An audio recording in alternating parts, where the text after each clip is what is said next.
बागेश्वर धाम नामक एका महाराजाने छत्रपती शिवाजी महाराज यांच्याविषयी केलेल्या या वक्तव्यावर संतापाची लाट उसळली आहे आणि या महाराजांविरोधात कायदेशीर कारवाई करण्यात यावी अशी मागणी केली जात आहे। ही आता पुण्यातील लाल महालाजवळ आहे आणि या ठिकाणी आपण पाहू शकता अखंड मराठा समाजाच्या वतीनं या महाराजांच्या विरोधात आक्रोश व्यक्त करण्यात आहे।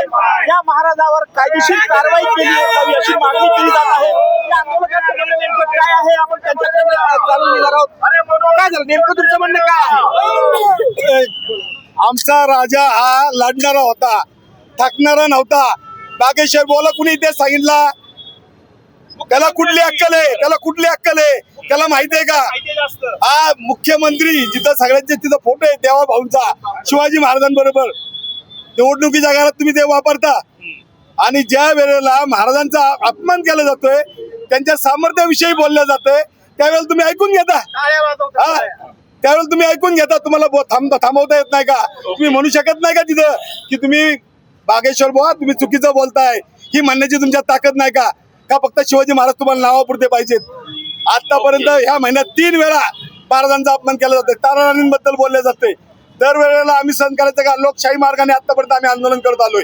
आम्ही डेक्कन पोलीस चौकीला सुद्धा आम्ही निवेदन दिलं होतं, तिथं आम्हाला सांगितलं गेलं की आम्ही आमच्यात चर्चा करू आणि आम्ही FIR दाखल करून घेऊ। त्याचं काहीच झालं नाही।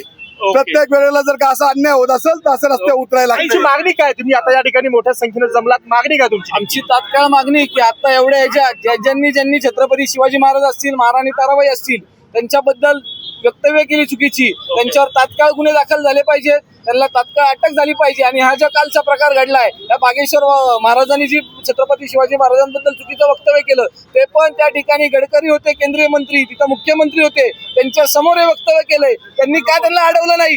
त्यामुळे आम्ही उद्या पुण्यात जेव्हा कधी नितीन गडकरी येतील किंवा मुख्यमंत्री येतील त्यांनाही आम्ही याच प्रकारे अडवणार जोपर्यंत त्यांनी महाराष्ट्राची छत्रपतींची माफी मागत नाही तोपर्यंत। खरं तर मागच्या काही दिवसांपासून सातत्यानं छत्रपती शिवाजी महाराजांच्या विषयी कुणी असं वेगवेगळं बोलताना वाद निर्माण होताना दिसत आहे। छत्रपती शिवाजी महाराजांचा अपमान करण्याची सुपारी जशी काय ह्या सत्ताधाऱ्यांनी घेतलेली आहे हे बोलणं अपवाद ठरणार नाही। आज बागेश्वर महाराजांनी जे काय बोललं त्यावेळेला मुख्यमंत्री आणि सगळेच मान्यवर स्टेजवरती उपस्थित असताना त्यांच्या समोर हे अपमान झाला तर अजून लाजिरवाणी गोष्ट आहे, त्यांना ते थांबवता येत होतं। गेल्या 8 महिन्यांपूर्वी बागेश्वर धामवरती महिला तस्करीचा आरोप लागला होता, त्याचं काय झालं? अजित दादांचा एवढा मोठा ऍक्सिडेंट झाला, खून झाला, त्याची FIR महाराष्ट्रामध्ये दाखल होत नाही, ह्याच्यासारखी शोकांतिका आहे का?